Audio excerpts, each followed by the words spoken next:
This is my reading of a novel I wrote titled Lovers, Lies, and Lilies.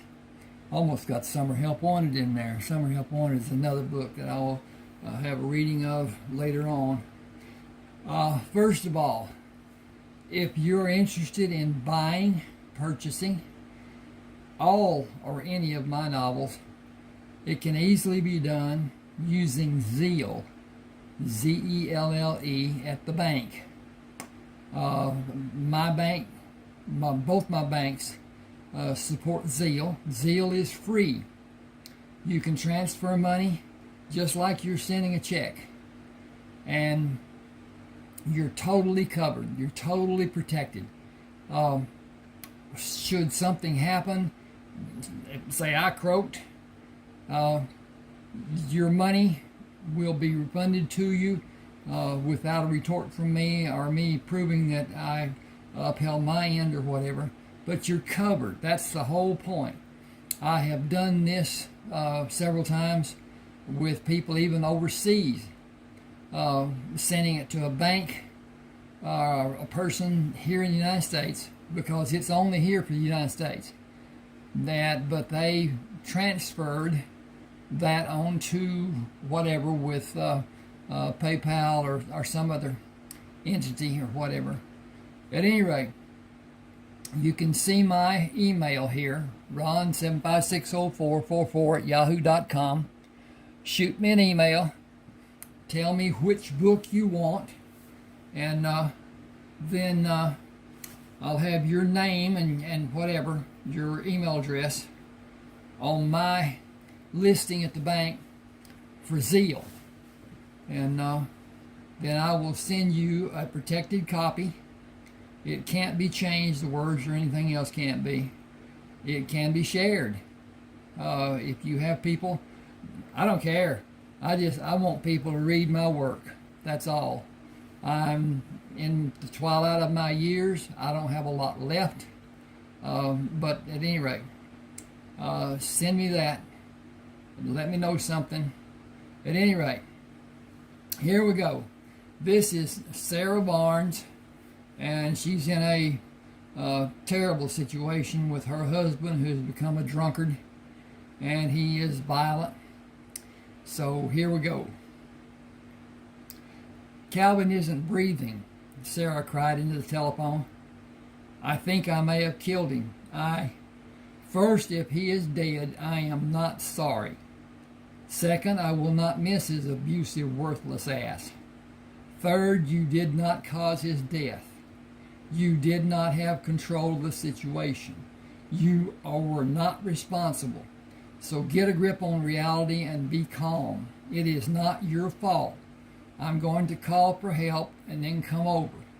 If anyone comes to your house except medical help, keep them outside until I get there to take care of everything. I will not be very long. I will locate Jack and tell him what has happened and where I'm going to be. Settle down, stay calm, and I will see you in a few minutes." Carol hung up before Sarah could respond. Sarah slowly turned to replace the telephone, moaning when her injured hand bumped the counter. She sat down at the kitchen table. She sat down at the kitchen table and fiddled nervously with the edge of the tablecloth while thinking about the previous evening. A perfect evening began at a local nightclub. You got a cub there. A perfect evening began at a local nightclub with dinner, a few drinks, and dancing. Several drinks after their meal, Calvin refused to talk more or dance, and just sat across from her with his head down, mumbling to himself. Shortly after Calvin left the table, a tall, muscular man with dark hair approached Sarah and asked her to dance. She politely declined and asked him to leave before her husband returned. He smiled and said, "Do I look like someone that's afraid of the world or all the boogers in it?" "No, I am not questioning your courage. Nothing will be said to you and it won't be your problem. Will it be a problem for you? Yes, it will. I cannot allow that to happen. Please leave. I'm begging you to listen to me. If my husband sees you talking to me, I'll be in serious trouble. You can't imagine how much. Sarah continued looking beyond the man to search for Calvin. If you need help, you sing out and I'll take care of your husband. Got to change pages here. She read directly into the man's eyes with a plea in her voice. You might be able to do that here at the nightclub, but you can't come home and protect me. Please leave. You have no idea what will happen. I know what I can do. Nothing will happen. Oh no, it's too late. Here he comes. Please leave. Maybe he hasn't seen you. I think he has. I'll just explain that I asked you to dance and convince him you did nothing wrong. He can't be upset about that. You have no idea. Please leave. You can't help. You'll only make things worse. He sighed and shrugged and reluctantly returned to his table, slid his drink around to the other seat, positioned with a view of Sarah. Calvin's eyes never left the man once he spotted him while passing the bar upon his return from the bathroom, and he squished Sarah over in the booth seat to sit next to her instead of resuming his seat across the table. He finished his drink, then the one he ordered on his way to the bathroom, while continuing to glare at the man. After what seemed like an eternity, he slurred, "All right, let's go." He stumbled and lurched into a leaning position over the hood of the 2-year-old 1942 Dodge. He often bragged of his stealing the car by paying only $250 when the selling price of the new car was $1,100. Pushing away from the car, he stumbled down the side to grasp the door handle and halt his faltering steps. Slumped forward in the car with his hands on the glove box, he rested his head on his arms and remained silent on the way home, then began drinking and mumbling to himself again. He drank until the bottle was empty, opened another, carried the second bottle back to his chair, and threw the first bottle at the waste can by the bar. The whiskey bottle struck the side of the trash can. Knocked it over and broke against the wall. Sarah went into the bathroom and locked the door. She removed her makeup, undressed, and took a shower.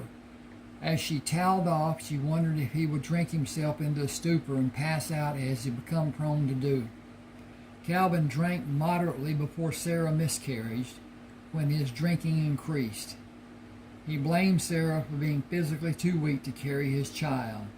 The scorn escalated as he began to fault her for anything that was wrong or he imagined to be wrong. The first act of physical abuse was mild compared to the last. With the increase of his drinking over the last 2 months, his anger and abuse increased. She dressed in her nightgown and sat at the dressing table to dry her long blonde hair. The splintering sound of wood filled the small room as he battered the door.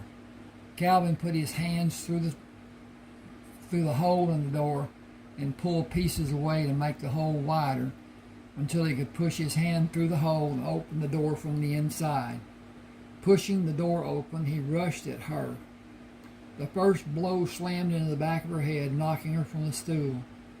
He pulled her from the floor and pushed her through the bathroom door into the second bedroom. "Who were you making eyes at the nightclub?" His spittle flew from his mouth. He hit her, splitting her lower lip, and held her arm to prevent her from falling away from his reach. Her head reeled and her vision blurred. He released his grip and struck her with a right-hand blow to the side of her head, followed immediately by a glancing blow over her right eye.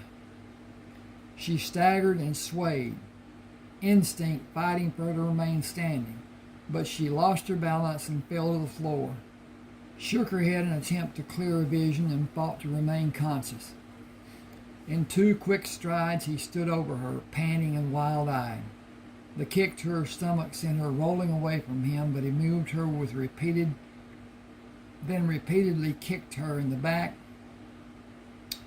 upper leg, and buttocks. When she no longer moved or flinched, he returned to the den and continued drinking straight bourbon. His mood became darker with each drink until he slammed the glass onto the bar top and weaved his way toward the bedroom. Sarah strained to hear the familiar sounds of a liquor bottle against a glass tumbler, then pushed up on her knees and stood on wobbly legs. She staggered, attempting to regain her balance, stood and slowly moved toward the bathroom. Stepping into the hallway, she came face to face with Calvin. Fingernails dug into her scalp as he gripped her hair and slammed her head into the doorframe. Inches from her face, he said, "Bitch, I'll kill you if you ever talk to another man. I'll kill you if you ever try to leave me. You're mine and no barroom Romeo is ever going to have you. You're a miserable lay and a shitty wife. Can't give me a baby, aren't fit for nothing. Don't think you're leaving. I'll stop you. Maybe miserable with you, but you ain't going excuse me.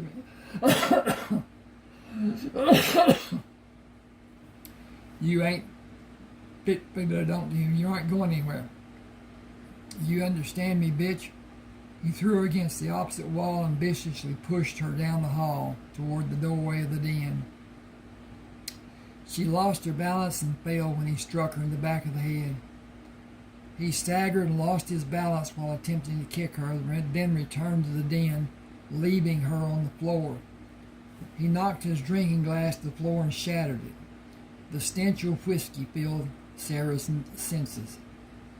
He took another glass from the shelf behind the counter and threw it against the wall over Sarah's outstretched body. The glass hit the wall, bounced, and struck Sarah in the back. She curled her body facing the end of the hall and the bathroom. Calvin staggered to her and kicked her in the stomach and left side of her head. He left himself with one hand on the wall as he bent over and threw a roundhouse punch, landing a blow over her left eye. She did not see the blow that knocked her unconscious. She revived and to her amazement found she was in the process of crawling into the den.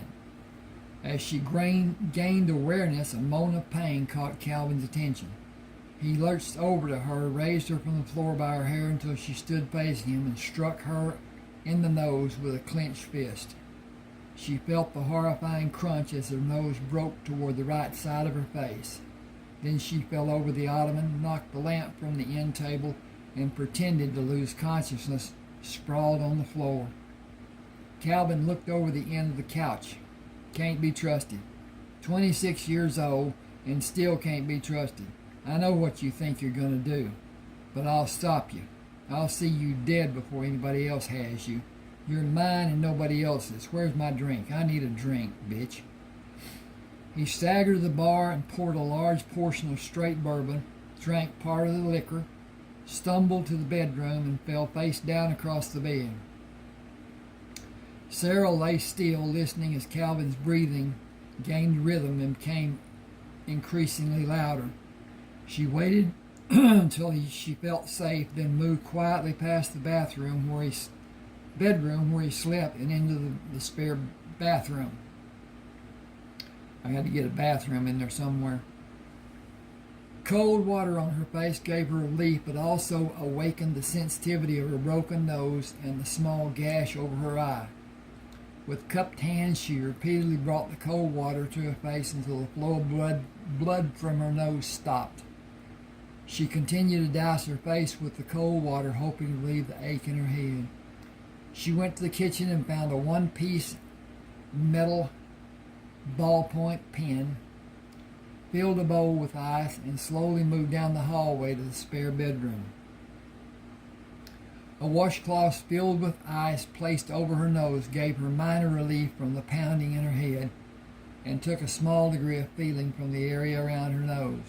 She alternately sloshed cold water on her face and rested her elbows on the basin with her face in the ice-filled washcloth until the pain of her nose lessened to a mild throbbing. She took 3 aspirin and held the ice-filled cloth to her nose for another 10 minutes. With determination, she inserted the ballpoint pen in the right nostril of her nose and in one push effectively moved her nose to its original position. She clenched her teeth to stifle a scream. Fresh blood flowed from her nose and tears from her eyes. She bent over the basin with the ice-filled washcloth held up to her nose again. After a few minutes, she stood and leaned her head back with the towel draped over her nose and across her face, leaving only her still bleeding nose exposed to the icy washcloth. She could hold her head back for only a short time before the pain became unbearable. The flow of blood lessened to a degree, and she was able to wet another towel without more blood falling on the bathroom floor. Sarah moved to the second bedroom to lie on the bed. With the towel and ice-filled washcloth still in place, she relaxed her body until the supply of ice melted and feeling returned to her nose. Careful not to make a loud noise, she returned to the kitchen, filled a small pan with ice, and slowly returned to the spare bedroom. She lay still until the ice melted and her nose regained feeling. The bleeding subsided, giving her freedom to clean the blood from the wash basin and the bathroom floor.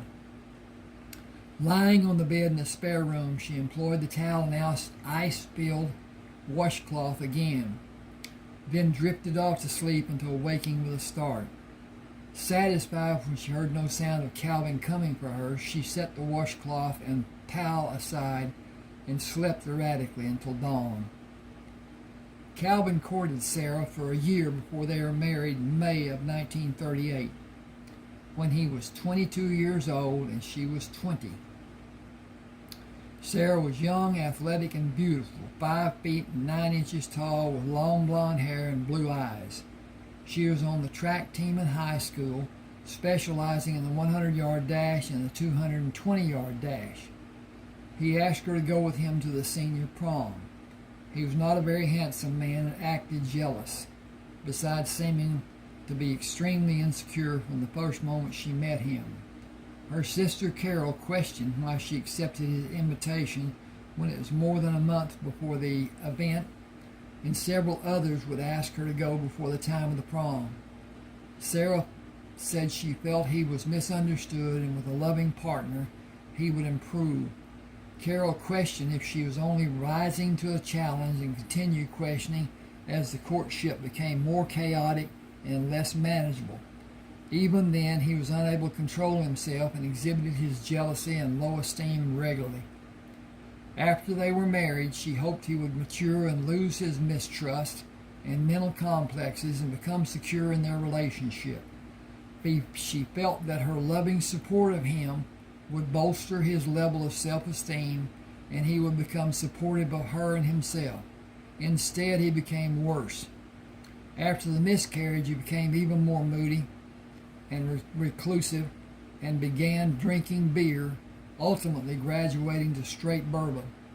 The drink affected his escape from the inner pain and whatever truly drove it, less and less as time progressed. Calvin became more frustrated, more sullen, and more abusive. He directed his anger and frustration at her, becoming more and more violent with each incident.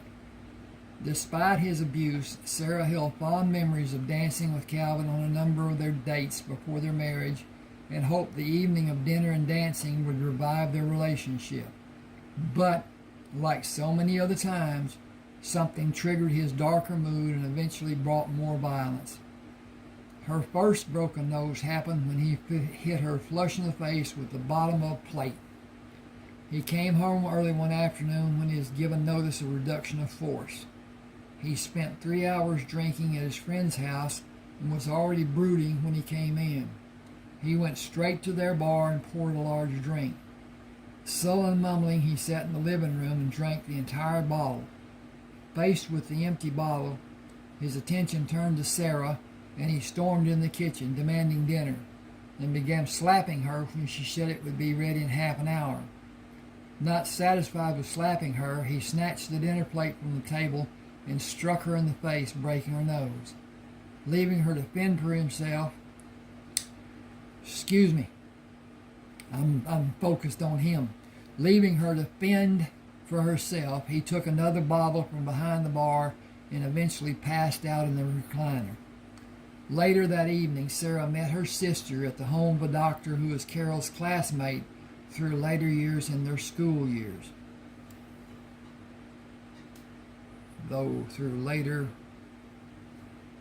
Carol's classmate through later years. Okay, through their later years. I'm not reading that correctly. Anyway, it was who was Carol's classmate through later. That's not right. I got to fix that. Through later their school years. Later. Okay. As he made the needed repair to Sarah's nose, he described the procedure and took her through what he did, step by agonizing step. The doctor said you should not stay with a man who's brutalizing you like this. Your injury could have been fatal if you were struck at a different angle. You are in serious danger. I can't leave him. He will kill me or he will have me killed. You're just saying that, aren't you? I am as serious as this broken nose. He has threatened to do just that if I go to the police. I don't believe I would live 6 months. Carol said, you know I will do anything to help you, Sarah. Roger has been your doctor for a long time and known about your marital problems, and I do not feel we have violated your trust by talking about your situation. He told me about a concoction to lessen the deleterious effect of Calvin's drinking. I had Roger write it for me as a prescription. It will help you by having it filled and give it to you with one condition. You must never tell how you got it. Roger said it must be used with caution, Sarah. Excessive dosage would be detrimental to his health over an extended period. Short term would have little effect, if any effect. Short term would have little, if any, effect. Carol said, I planned to tell her about it and see what her reaction would be before I let her have it, Roger. I really think she should hire her own hitman and rid herself of all her problems. Sarah looked shocked. I could never do that. My conscience would not allow it. I would never risk being put in jail. He will eventually stop. Then we will be happy again. Roger said statistics point the other way. Once spousal abuse begins, it usually escalates instead of subsiding. In nearly 97% of the documented cases, it continued until the wife made a marital change. It will only become worse. Statistics show that you will sustain another major injury or be killed. I am required by law to report any abuse such as you have sustained. Sarah stiffened and Carol jumped from her chair. You told me you wouldn't. I will not in this case, but only by technicality. The law states that anyone who comes to my office for treatment or anyone I might treat in the hospital is to be reported. Since you came to my home and since you are my friend, I will remain silent this time, but I will not see you in my home again and not report it. I will do this as a favor this one time. I will record your visit and will not charge you, or I am obligated to report the extent of your injuries. I also will not assist in your suicide. I definitely feel that is what you're committing if you stay in the violent atmosphere that appears to be prevalent in your home. Carol said he has refused to seek professional help. If he doesn't, Sarah, you are in grave danger. This will only get worse and become more frequent. The outcome isn't definite, but it is predictable. Stay there and you will be hurt. To what degree you will be hurt is anyone's guess. In situations such as yours, leaving is the only answer. Any police report having been written as a domestic incident is considered a private matter, and the people in the report are never harassed by further investigation or follow-up. Domestic and marriage are synonymous in the view of authorities. If I report domestic violence, those people with less authority might talk to your husband with the intention of stopping him from being done again. The truth of the matter is, it will only cause his anger to be expanded and your suffering to become greater. Men are kings of their minds. Men rule in the smallest ways to the greatest. Men have rights in 1944. Women just have men, or they basically have nothing. Excuse me while I check on the progress, see what I'm doing here, if everything's okay, and yes it is, we're all right. I'm going to take a swig here.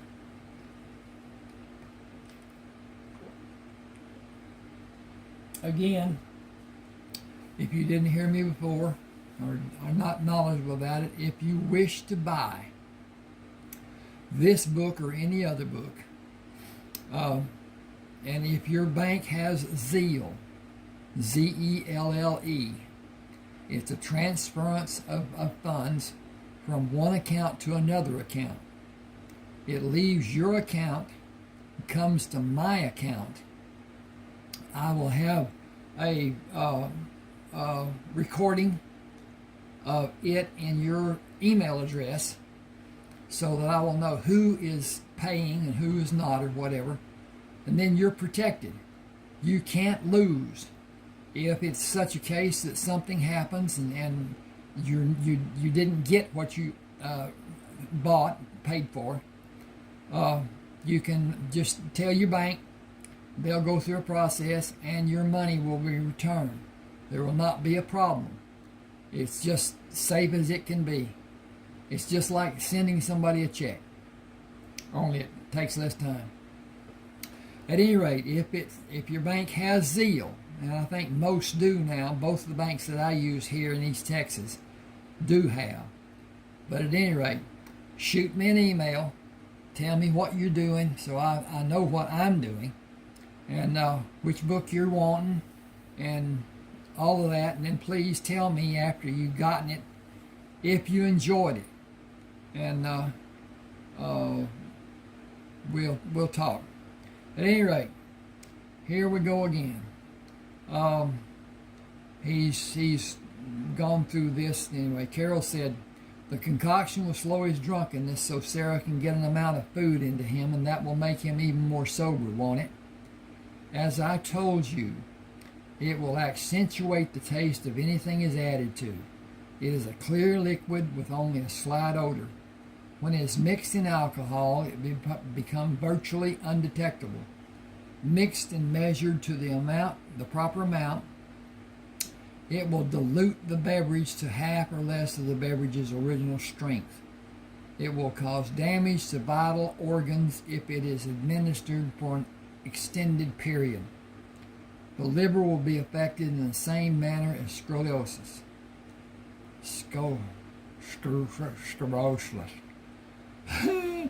Scoliosis. Anyway, I'm not pronouncing that right. The kidneys will atrophy and become slightly, even moderately, dysfunctional. Both of those conditions will cause excess lymph fluid and tax the heart and other organs. If it is administered without end over the course of a number, okay, I got off here, months, it could be fatal. The liver is the only organ in the human body that lacks the ability to repair itself. Once the liver has sustained damage, it is permanent. Carol promised to keep the ingredients secret. You must also. The ingredients are detectable in an autopsy, but there is no standard test for them in this state, and they are substances that may be purchased at any pharmacy. They are harmless taken separately. Carol turned to Sarah and said, "You promised not to tell you got this from." "I do." The doctor held his hand up. "That's not enough. Do you promise not to reveal what the combination is in part or as constituted in the whole?" "I will never reveal what it is you give me or what the ingredients are." He relaxed and leaned against the counter. "I trust Carol, and she said I could trust you. I should never have talked to her about it, and only did because we were having a casual conversation in a moment of my weakness. I was in a study group before med school, and we discussed combining different natural substances to help or hurt in given scenarios. Assignments were made to each of the members to find components for that purpose. Pharmacy was a very interesting study for me, and I went much further than the others. I think it should be farther, but kept my findings secret, as some of what I learned was a help for different needs, and some were lethal. I could be called on the carpet for ethics, but nothing would come from the reprimand. Still, I want my reputation to be unsullied. Use the ingredients to whatever happiness they may bring you, Sarah. It is only a small deterrent and isn't an answer. His seeking professional help or your separation is the only true answer. Alone, back at the house, Sarah diluted the bottles of liquor in the cabinet of the bar with the mixture, but Calvin had bottles of bourbon hid in the garage, locked in the storage shed, and locked in his car. He had the only keys to the car in the storage shed. She was afraid to make copies of the keys for fear he would find what she did and become enraged. The risk was too great to justify the benefit. The dilution only slowed his drunkenness and did nothing over the course of an evening. He was fully as drunk as he would normally been and refused to eat, then became angry when she offered him food. Are you trying to stop me from escaping? Are you trying to take away my buzz? As it became more time-consuming for him to reach the level of intoxication he desired, the frequency of violence accelerated. His mood swings became more acute, and he suffered headaches, nausea, and physically trembled the morning after each drunken night. Attempting to counteract the ill feeling, he began drinking when he was able to locate a bottle. Depression and condemnation of Sarah reinforced his belief that she was the root of everything wrong in his life. He felt the need to punish her for that responsibility. He despised his frailties and hated her more for causing his weakness. His illogical reasoning only heightened his hatred for her, and the need to physically punish her became more pronounced. Intoxication brought more depression and concluded his thought process into delusion and transference of his guilt to Sarah. He was ashamed of himself when he became sober and realized how he had harmed her, then drank to hide from acknowledgement of guilt. He considered suicide but turned to the bottle to escape rational thought and guilt, then reasoned it was a weak person who would take his own life. In his twisted thinking, he was strong. It was Sarah who weakened him. 9 days after he broke Sarah's nose the second time, Calvin came home after 11 in the evening, after being arrested for driving under the influence of alcohol at 7:30. He was taken to the police station, his car impounded for 24 hours. He called a friend to pay the fine and get him released. They stopped at a bar for a number of drinks before the friend drove him home. He struck Sarah on the left side of her head when she asked where he'd left his car. She fell to the floor and he kicked her in the chest below her neck. She rolled onto her stomach to avoid being struck in the front of her body. Her movement frustrated Calvin's attacker, enraging him. He kicked her in the ribs. When she jerked her hand to his side, he violently wrenched it away from her body, slammed his foot down on it 3 times. She reflexively screamed in pain. Pulling her knees under her, she straightened her body and rested her weight on her knees. The last 3 fingers of her hand hung loosely as she took her left hand in her right hand and screamed in pain caused by the movement of her twisted fingers. Calvin swore at her and moved into the den for a drink, leaving her alone to tend her wounds. She held her right hand as she cradled under her left and slowly moved to the bathroom. She forgot the pain in her right side as she concentrated on holding her fingers immobile. She took a plastic container of tape from the closet, being cautious to protect her fingers. After a shock of pain struck her when her left hand when she attempted to remove the outer cover from the roll of tape. She considered wrapping the fingers separately, then decided to wrap her hand in a face towel and wrap the outside of the towel with tape to hold her fingers in a semi-rigid position. Sarah lay sleepless in the spare bedroom, listening to Calvin rant about what he would do to avenge himself on all policemen. He drank and mumbled between his tirades against authority and screamed at Sarah. He drank until he fell asleep in his favorite drinking chair. His breathing alerted Sarah to his insensitiveness and her safety. She spent the greater portion of the night awake and in pain, but did not leave the bed for fear of wakening Calvin and suffering further abuse. She was positive 3 of her fingers were broken and guessed she had bones in her hands. Should be she had guessed broken bones. Okay, I'll fix that. The slamming of the door woke Sarah from a fitful sleep. She listened. Silence. She sensed that Calvin was not in the house. Painfully she dressed, ran a comb through her hair before putting a scarf over her head. She managed to tie a knot on her chin by only using her right hand. Avoiding sudden movement of her injured hand, she drove slowly to Carol's house. Carol's shock turned to rage when she realized Sarah's hand was taped inside a towel. "What's wrong with your hand?" "I fell. Let's leave it at that."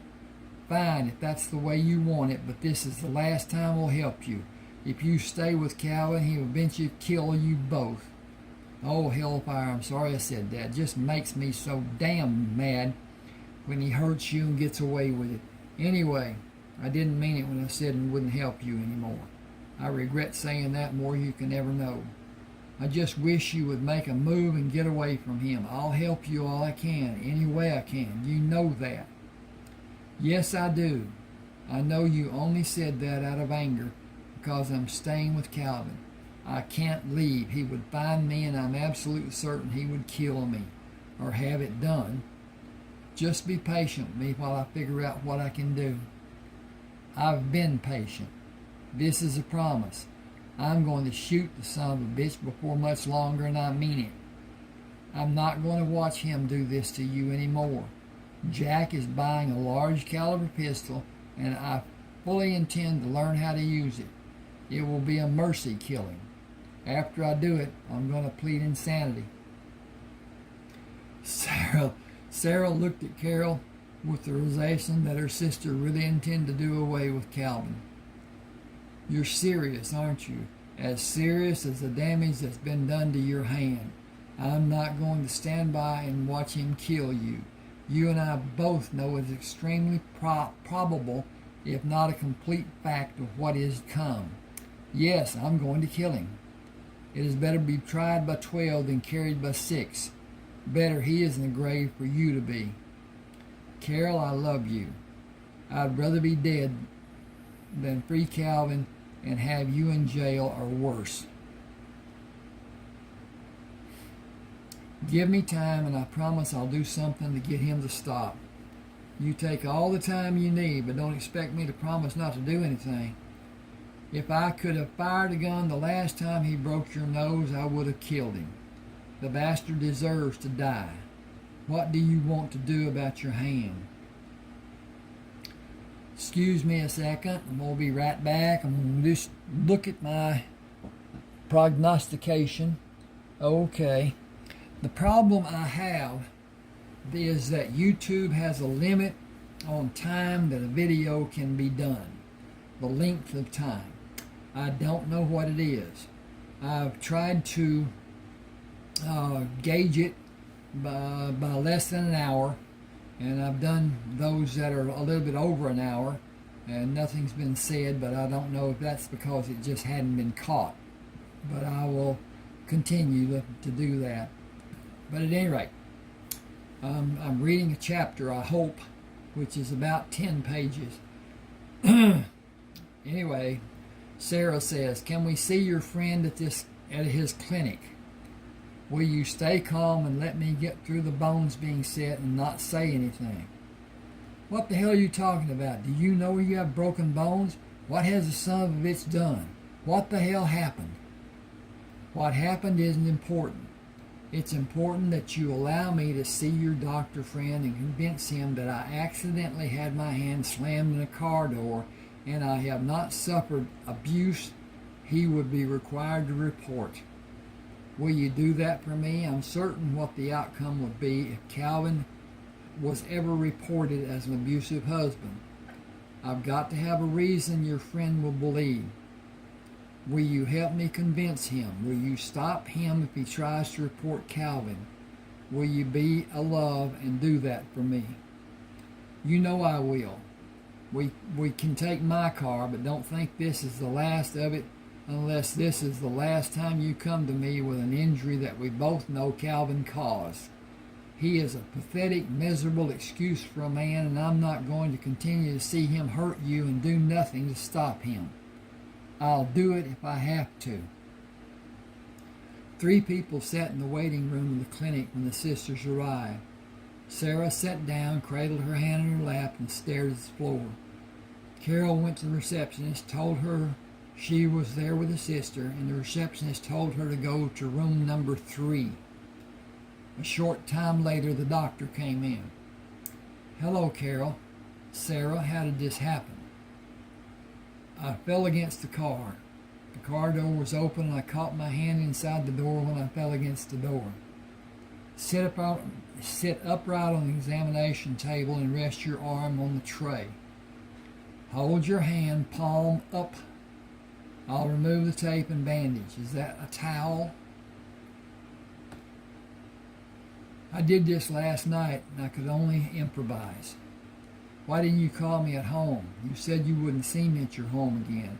"I said I would not see you at my home again and not report obvious spousal abuse. Is this reportable spousal abuse?"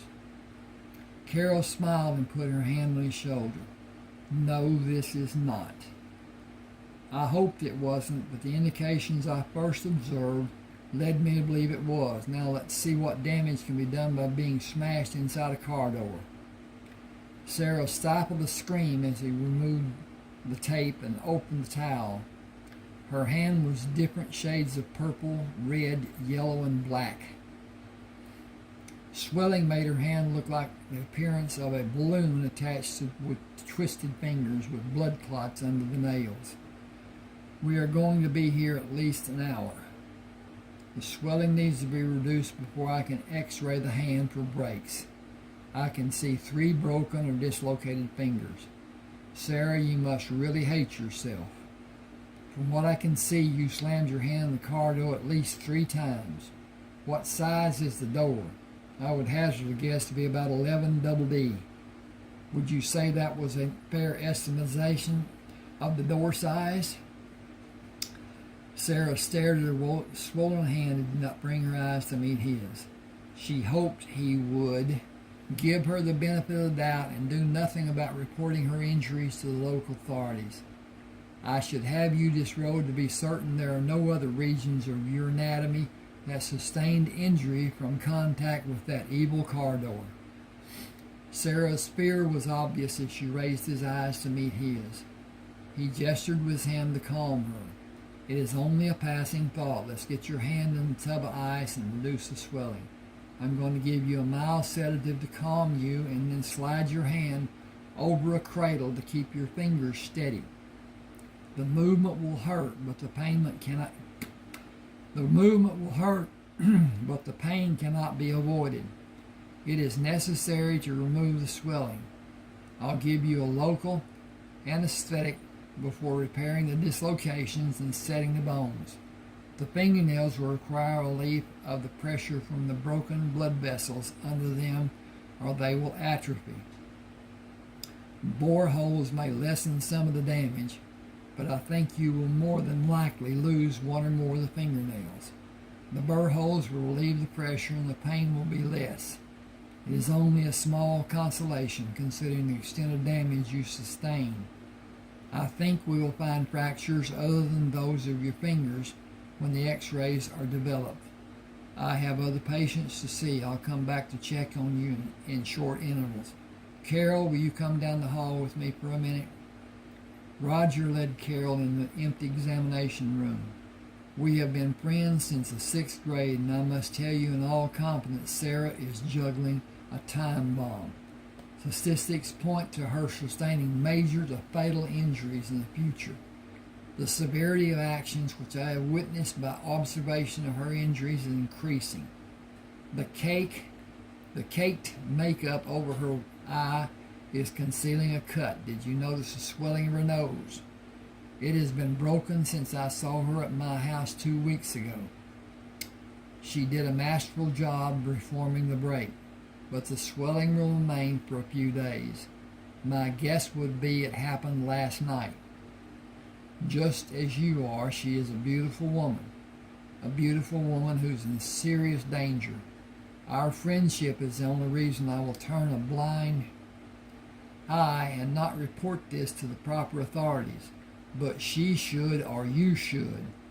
We may both go to her funeral knowing with hindsight that we should have disregarded her wishes and done what was best and what is right. I am only playing a part you and Sarah want me to play.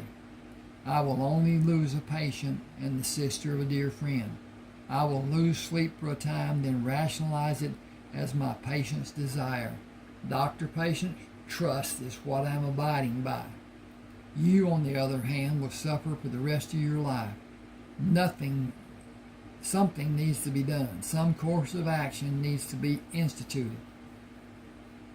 Carol said, I know you're right and I have a plan, but I promise to give her time. I'm afraid she may not come to me when she needs help if I do something to betray her trust. I can't bear the thought that she might do that. We will give her the time she wants and be good friends to her. I'm not sure what good friends we are being if we let her suffer further injury. She held her hands up in defeat. It's her decision. I'll go along with her for a while, and then I promise you something will be done. Carol returned to the small examination room where Sarah sat with her hand immersed in a small metal tub of ice. Sarah was staring off into space, and Carol recognized the look of sadness and pain mixed with unrealistic hope in her sister's eyes. She asked Sarah, how's the hand doing? I think most of the swelling is about gone. My hand is so cold and there's hardly any pain. Can't wait until tomorrow when the feeling comes back. Maybe you'll get medicine to lessen the degree of your pain. They passed the time reading old magazines until the doctor returned. Roger strode into the room and began examining Sarah's hand, gingerly touching and shifting it to see both sides while obviously trying to avoid hurting her. The swelling has been reduced enough that we can do x-rays and determine if my fears are founded. I am going to give you shots to localize a portion of your hand and let you to continue the ice compress for another 20 minutes. Then we'll get that x-ray. You can continue the ice treatment while the film is being developed. Your hand should be reduced to approximately normal size by then, and we can start the repair process. Sarah had 2 fractured bones in her hand, and 3 fingers had multiple fractures and dislocations. 3 fingernails were drilled in an attempt to relieve the pressure of the blood clots and avert the loss of each nail. Her bandaged fingers were taped and held straight in a metal frame with a cast, and a cast was placed over her hand, potentially covering her lower arm. Please excuse me a sec. I'm going to look at this, and then I'm going to take a swig of this old Pepsi.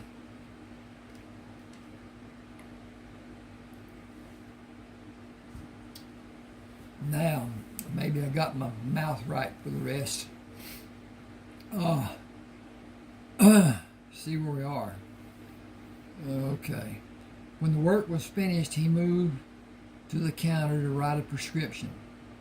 Take this medication 30 minutes before you eat. You should limit any alcohol consumption to 4 hours before and 4 hours after taking the capsules. It would be best to refrain from drinking alcohol while taking the medication. But if you do drink, a time frame of 4 hours must be strictly observed without fail. Do you promise you will not consume any alcohol inside that parameter? If you do, the medicinal value may be significantly reduced. It may also cause high blood pressure and you will experience an astronomical headache. Different people react differently, but the major portion of the population will have an adverse reaction. The only way you can know would be to consume alcohol, take the medication, and wait for the result. I don't believe the experiment is worth the possible result. Do not take more than 6 capsules in any 24-hour period. Do not take any other medication in conjunction with this medication. Take care to allow the medication to help you. Sarah smiled. Thank you for all your help and understanding. I will not drink while taking this medication. I promise to be very careful. Good. I want to see you in 10 days. There may be further complications and another method may be needed to facilitate mending of the fractures. There is not by any extraneous car door slamming. Be as careful as you can to avert any jostling or banging your fingers, and if there is any problem at all, come to the clinic or you can call me at home anytime. Got me? I understand. Thank you. Carol turned her head to speak to Sarah as she started the car. Where do you want to fill the prescription? How about going to the pharmacy at Barlow's? I've always thought it should have been proper for the owner of Barlow's to change the name of their store to a spelling that would be easier to read. Something on the order of Barlow or Bartlow. It would be better for the younger people. Carol drove to Barlow's supermarket and had the prescription filled. Sarah waited in the car. Returning with the prescription bag, she gave it to Sarah and adjusted the seat belt around her waist for the trip home. Sarah took the plastic bottle from the paper sack and 2 prescription labels for refills fell on the floorboard. Carol loosened the seat belt and bent over to get them for her, then read the dosage and other information typed on the labels. This has instructions: take 1 capsule 4 times a day, and there are 40 capsules in the bottle in each of the refills. That brings the total to 120 tablets, which you are not supposed to take while consuming alcohol.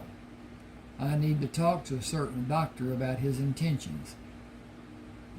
No, you don't need to talk to anyone. You never saw this prescription. You never saw me today. You never left your house. By the way, did you see a rather handsome man in the grocery store while you were getting the prescription filled? The prescription that I never saw? Yes. I believe I didn't see the man who you also didn't see while I was in the grocery store helping you get the prescription I never saw. That's enough confusion about what was or was not. He is the man who asked me to dance at the nightclub. He is also the manager of the store, and his last name is the same as the store chain. How did you glean all this information? I saw him go in the store and ask one of the guys who carried out groceries. He is taller than I remember from the nightclub. All the times I have been here before, I had not seen him. I asked the boy if he was married, and he told me he was not. He became very talkative and told me the store manager just came here from New Orleans. So what is his name? John is his first name. I didn't remember him being so nice looking at the nightclub. Absolutely dreamy. Carol opened her door and stood outside the car. Come on, I want to get a good look at Mr. John Barlow. What are you going to do? Ask him for a date? only as a stand-in for you. You should be ready in about 3 months, sooner if you dump the loser you've been using, who has been using you as a punching bag. You never allowed anything like that to happen before you were married. You were strong and self-reliant. What changed you? You know I will do anything to save my marriage. I hate failure, and I will do what I can. And yes, it's about to change. I am at my wit's end and realize the truth in what was just said by your doctor friend. I am in a dangerous position. Something has to change. It has to become a harsh habit, and if the concoction doesn't work, I will do something. I'm not sure what, but something. Sarah exited the car. I'm going with you, only if you promise you won't do anything to embarrass either one of us. Carol smiled. I'll ask very discreet questions and learn more about him than you would if you interviewed for the 6 o'clock news. You just stay off to the side and observe. John Barlow was stocking canned goods when they found him. Mr. Barlow, I bought a chicken here last week which was tainted.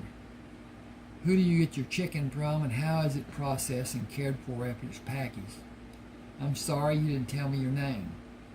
I'm Carol Howell. He looked at Sarah. Your name? Sarah Barnes. Your husband's name? Calvin.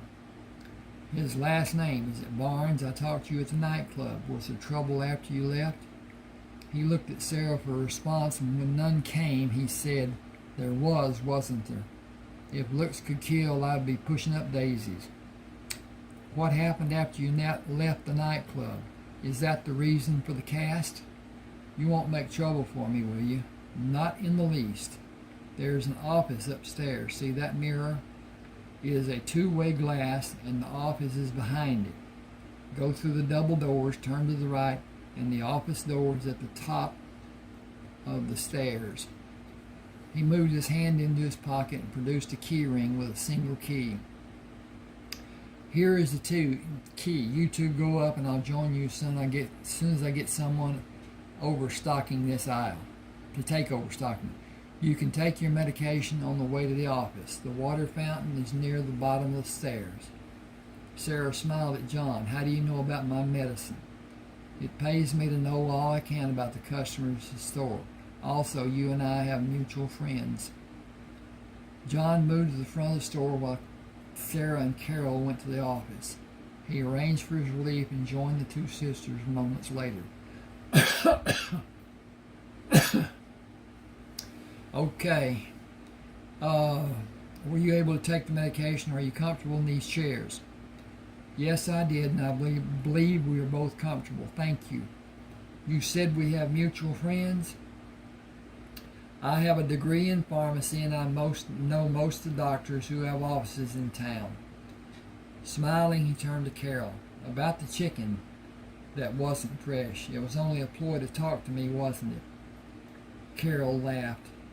Why, John, we are both married women. It isn't socially acceptable for us to make obvious advances toward a member of the opposite sex. He smiled and turned his attention to Sarah. I hoped you might need dance lessons, or you could give me a few. Sarah relaxed with John's comment, realizing he was no longer a threat to her safety if he was interested in her health and not aggressive in his attitude toward Calvin like he was at the nightclub. She was not usually at ease around a person until they were well acquainted and she knew their motives, but suddenly trusted John as she would an old friend as she observed the tenderness in his eyes. She felt he would protect her and guard his actions from causing her harm. He was an unusual man in her estimation. I didn't have the opportunity to observe your dancing skills, so I'm not sure if I'm able to help you with lessons or if the opposite is true. At any rate, I will never know. My husband is jealous, and the scene that would have evolved would have been detrimental, to say the least. My nose is itching. In my estimation, the least said about your husband is the best way to keep my mind on more pleasant things, such as his wife. Did you ever see someone and feel as though you have known that person in another time? The feeling that there isn't anything could be said between you and that would be misconstrued or found offensive to the other person. I felt that when I first met you. I also felt you have a deep sorrow. I had the strongest desire to protect you from further sorrow, though no idea how to do that or if you would accept. I will do anything that is allowed or acceptable within the realm of good taste. I mean acceptable to you and not what society might dictate. Anything, anytime, anywhere, and without reservation. I am at your disposal. Merely a word and I will be there. No strings attached, nothing expected in return. Both of you should know my intentions are purely honorable toward any marriage. I value the sanctity of the marriage bond, but I value the person even higher. I admire loyalty, but what value does a marriage have if one of the partners is mentally or physically ill, or if that person's infirmity is causing partner physical harm? Excuse me a second again. Gotta check. Oh. Okay. Hope this ends pretty soon. Sarah, this is the chapter. I'm not talking about the whole book. Sarah took Carol's hand and faced John. It is hard to talk about, but you're entitled to an explanation after what our first conversation involved.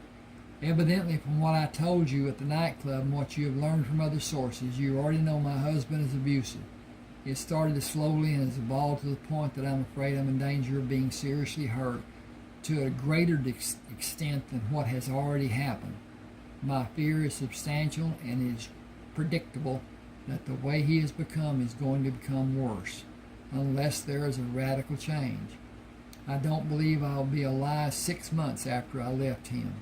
Leaving isn't the answer to my dilemma. It only extricates me from him and his warped thinking for a short time. It will not give me safety. John stood and assisted Sarah from her chair. Come here tomorrow if you're able. I have to talk to a few people. Business, you know. I would like to talk to you further, but other appointments have already been made. Do you think you may be able to come see me tomorrow? I think I will be able to come if Calvin is working. Do you want both of us to come? No, just you.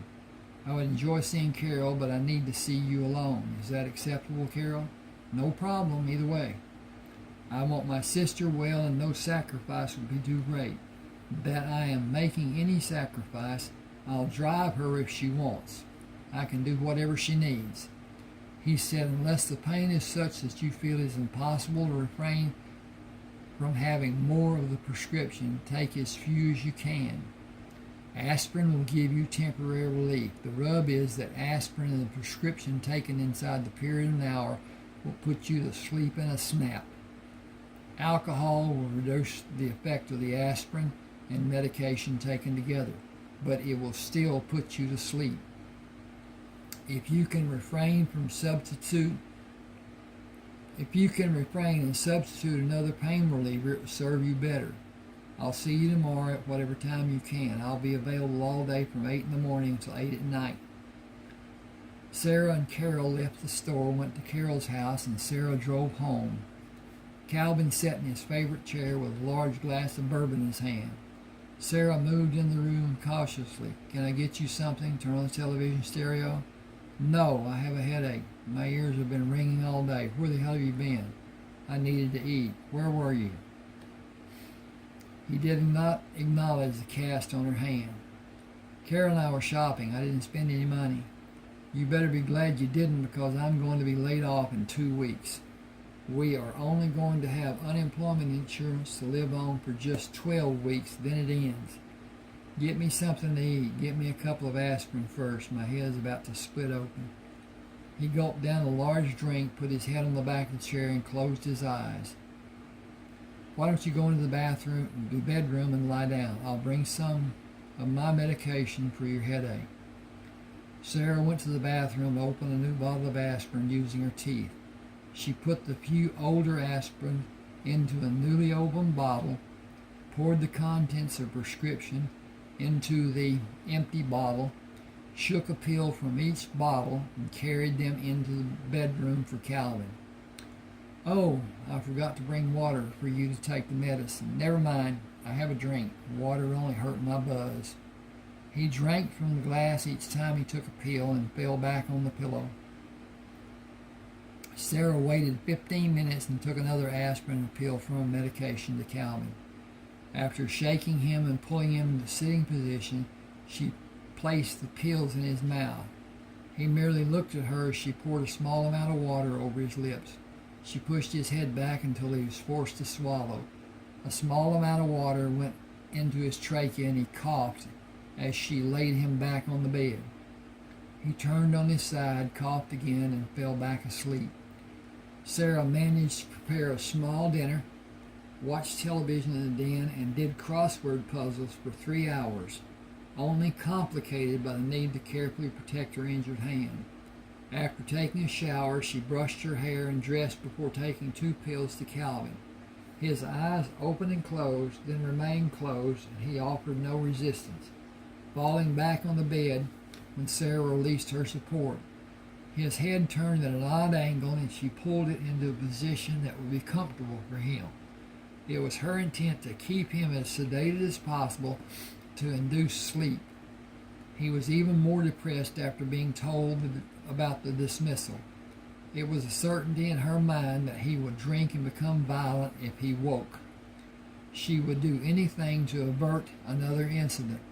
Bending, she turned the alarm to the on position and went to the spare bedroom for the night, hoping to avoid waking him and be out of his reach should he wake of his own accord.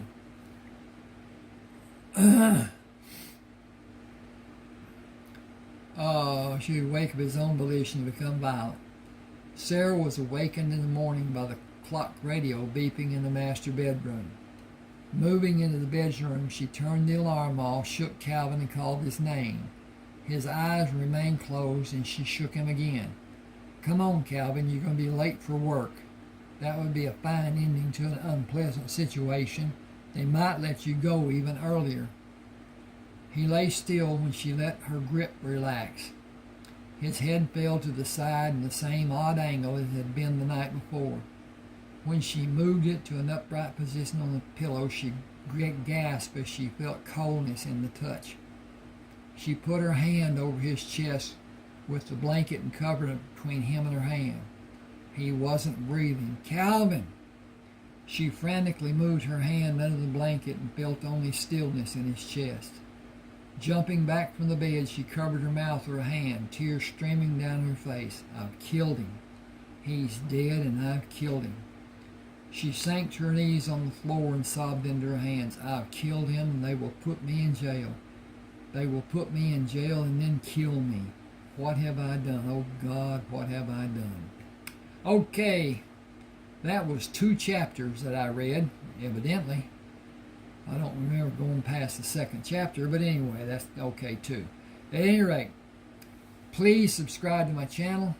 Thank you for being with me this long, and I hope you enjoyed it. And if you want to buy a book, let me know.